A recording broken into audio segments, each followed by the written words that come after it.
Gajah Mada Niluh Ayu, cinta bersemi di Pulau Dewata yang melahirkan seorang raja.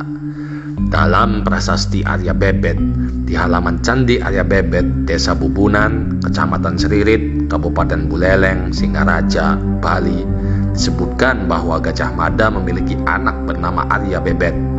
Saat itu, Gajah Mada diutus oleh Ratu Tribuana Tunggadewi untuk melakukan penaklukan kerajaan Bali yang terkenal sangat kuat. Setibanya di Bali, Gajah Mada pergi ke Pedukuhan Gedangan. Di sana, dia bertemu dengan seorang wanita yang cantik rupawan, putri Kidukuh Gedangan yang bernama Niluh Ayu Sekarini. Kecantikan Niluh Ayu Sekarini membuat Gajah Mada jatuh hati. Gajah Mada pun memberanikan diri mengungkapkan isi hatinya, sekaligus melamarnya. Gayung bersambut. Ternyata tidak hanya Gajah Mada saja yang menaruh hati. Niluh Ayu Sekarini juga demikian. Niluh pun menerima lamaran dari sang Mahapati. Mereka akhirnya menikah. Dari pernikahannya itu, Gajah Mada memiliki seorang anak yang bernama Arya Bebet. Namun sayang, saat Niluh Ayu Sekarini hamil, Gajah Mada dipanggil kembali menuju Majapahit.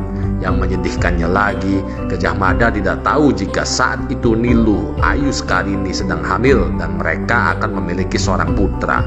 Saat Gajah Mada kembali ke Majapahit, Niluh Ayu Sekarini memilih tetap berada di Bali dengan seorang anak yang ada di kandungannya. Lama Gajah Mada tidak kembali ke Bali. Putra mereka lahir dan tumbuh besar menjadi seorang anak yang kuat dan berwibawa. Sejak itu, Arya Bebet selalu menanyakan siapa ayahnya. Baru saat dia menginjak dewasa, Niluh Ayu Sekarini membuka rahasia ayah Arya Bebet yang merupakan Mahapati Gajah Mada. Setelah mendengarkan keterangan ibunya, Arya Bebet pun pamit untuk menemui Gajah Mada yang merupakan ayah biologisnya di Majapahit. Dia ingin melihat sosok ayahnya tersebut. Arya Bebet pun akhirnya tiba di Majapahit. Namun setibanya di sana, dia dihinakan oleh orang-orang Majapahit. Dia disoraki dan diusir. Di atas batu yang berada tepat di depan rumah Gajah Mada, Arya Bebet pun menangis sedih. Dia tidak tahu kenapa banyak orang di Majapahit yang bersikap begitu hina terhadap dirinya. Gajah Mada yang mendengar ribut-ribut di depan rumahnya pun lalu keluar dan melihat apa yang sedang terjadi. Ternyata ada seorang pria yang sedang menangis karena dihinakan oleh warga. Gajah Mada yang tidak mengetahui pria tersebut lalu bertanya, apa tujuan pria itu, siapa namanya, dan dari mana asalnya. Dengan jujur, Arya Bebet menjawab pernyataan pria bertubuh kekar itu bahwa dirinya ingin bertemu ayahnya Mahapati Gajah Mada. Mendengar jawaban itu, Gajah Mada langsung teringat Niluh Ayu Sekarini, istrinya di Bali. Dia pun mempersilahkan anak itu masuk. Tidak hanya itu, dia juga mengenalkan anak itu kepada istrinya, Ken Bebet. Setelah mendengar penjelasan Gajah Mada, Ken Bebet tidak keberatan dan menerima anak itu sebagai putranya sendiri. Setelah tinggal beberapa lama di Majapahit bersama Gajah Mada dan istrinya, Arya Bebet pamit kembali ke Bali karena rindu dengan ibundanya. Sebagai bekal di perjalanan, Gajah Mada memberikan pengastulan atau tempat menyimpan abu leluhur Gajah Mada.